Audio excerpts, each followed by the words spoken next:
नमस्कार हिंदी के प्रिय छात्र और छात्राओं, मैं डॉक्टर पलाशी विश्वास आप सबका अपने यूट्यूब चैनल हिंदी साहित्य का सरल अध्ययन में हार्दिक स्वागत करती हूँ।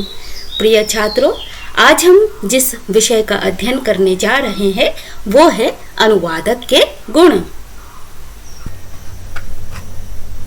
भूमंडलीकरण ने पूरी दुनिया के बीच में संपर्क स्थापित कर दिया है। विभिन्न देशों की भाषा भिन्न भिन्न होती है। ऐसे में अनुवादक एक सेतु का कार्य करते हुए विभिन्न देशों के भिन्न भिन्न भाषाओं में लिखे हुए ग्रंथों का अनुवाद करके उस देश की संस्कृति का प्रसार करता है। आज अनुवाद का महत्व हर क्षेत्र में है। शिक्षा, ज्ञान विज्ञान, पत्रकारिता तथा सरकारी कार्यालयों में अनुवाद का महत्व अत्यंत बढ़ गया है। अनुवाद की आवश्यकता ने अनुवादकों की मांगों में भी वृद्धि की है। अनुवाद ने रोजगार के अवसर भी पैदा किया है। अनुवाद कार्य अत्यंत महत्वपूर्ण कार्य होता है। अनुवाद करते समय अनुवादक को सावधानियां बरतनी चाहिए, वरना अनुवाद अशुद्ध होगा। सफल अनुवाद के लिए अनुवादक में कुछ गुण भी होने चाहिए। एक सफल अनुवादक में निम्नलिखित गुण होने चाहिए। एक अनुवादक का सर्वप्रथम गुण होता है स्रोत भाषा एवं लक्ष्य भाषाओं पर समान अधिकार। एक सफल अनुवादक को स्रोत भाषा एवं लक्ष्य भाषा की प्रकृति, व्याकरणिक शैली आदि का ज्ञान होना चाहिए। अनुवादक को स्रोत भाषा के लोक प्रचलित दंत कथाओं, कहावतों, मुहावरों, पहेलियों, लोकोक्तियों तथा सूक्ति कथनों की गहन समझ भी होनी चाहिए। दूसरा गुण होता है व्याकरणिक बोध। प्रत्येक भाषा का अपना एक विशिष्ट व्याकरण होता है।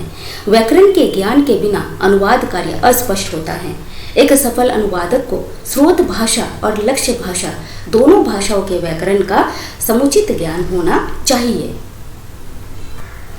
एक अनुवादक का तीसरा गुण होता है अनुवाद कौशल का ज्ञान।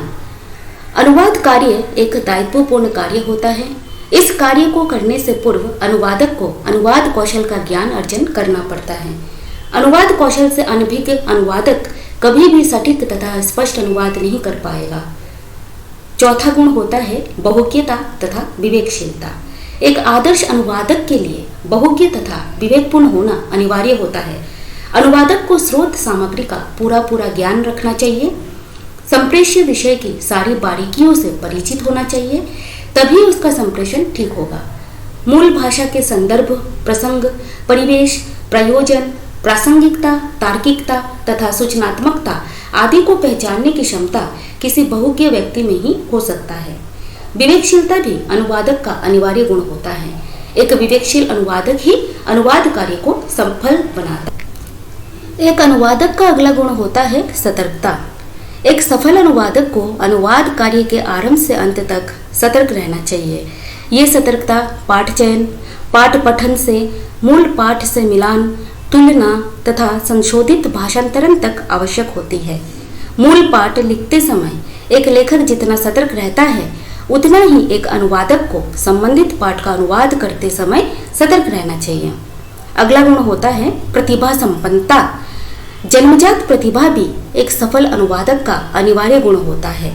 किसी विषय को चाहे वो सरल हो या कठिन, उसे समझकर सही रूप में अभिव्यक्त करने के लिए प्रतिभा का होना अनिवार्य है। एक अनुवादक ये प्रतिभा कठिन अभ्यास से भी हासिल कर सकता है। एक अनुवादक का अगला गुण होता है समाज एवं संस्कृति का ज्ञान। अनुवादक को दोनों भाषाओं की जानकारी के साथ साथ स्रोत तथा लक्ष्य भाषा भाषियों की सामाजिक तथा सांस्कृतिक विषयों का ज्ञान भी होना चाहिए। प्रत्येक समाज की सांस्कृतिक विरासत, खान पान, वेशभूषा, धार्मिक मान्यताएं, रूढ़ी परंपराएं, पर्व त्योहार, रिश्ते नाते आदि विषयों की जानकारी भी रखनी चाहिए। अगला गुण होता है ज्ञान विज्ञान तथा मनोविज्ञान का परिचय। अनुवादक को एक सजग कलाकार की भांति नए नए खोजों, परिवर्तनों तथा आविष्कारों की जानकारियां हासिल करते रहना चाहिए। इसके लिए अनुवादक निरंतर अध्ययनरत रहकर सूचना तंत्र के माध्यम से समसामयिक जानकारियों को प्राप्त कर सकता है। अनुवादक का अगला गुण होता है उसकी स्वतंत्र विचार शक्ति। कभी कभी स्रोत भाषा और लक्ष्य भाषाओं का ज्ञान, विषय की समझ और प्रतिभा होने पर भी अक्सर अनुवादक की स्वतंत्र विचार शक्ति अनुवाद कार्य को सरल बना देती है। शब्दकोश तथा पारिभाषिक शब्दावली के साथ साथ अनुवादक की स्वतंत्र विचार शक्ति भी अनुवाद कार्य में सहायक सिद्ध होती है। अतः अनुवादक को स्वतंत्र विचार शक्ति का धनी होना चाहिए। अगला गुण है श्रद्धा, निष्ठा तथा निष्पक्षता। अनुवादक को अपने विषय के प्रति पूरी श्रद्धा, निष्ठा तथा निष्पक्ष होकर अनुवाद कार्य को संपन्न करना चाहिए, ताकि मूल ग्रंथ और लेखक के प्रति कोई भ्रांति उत्पन्न न हो। इस प्रकार इन गुणों से युक्त एक अनुवादक ही अपने अनुवाद कार्य को सफल बना सकता है। धन्यवाद।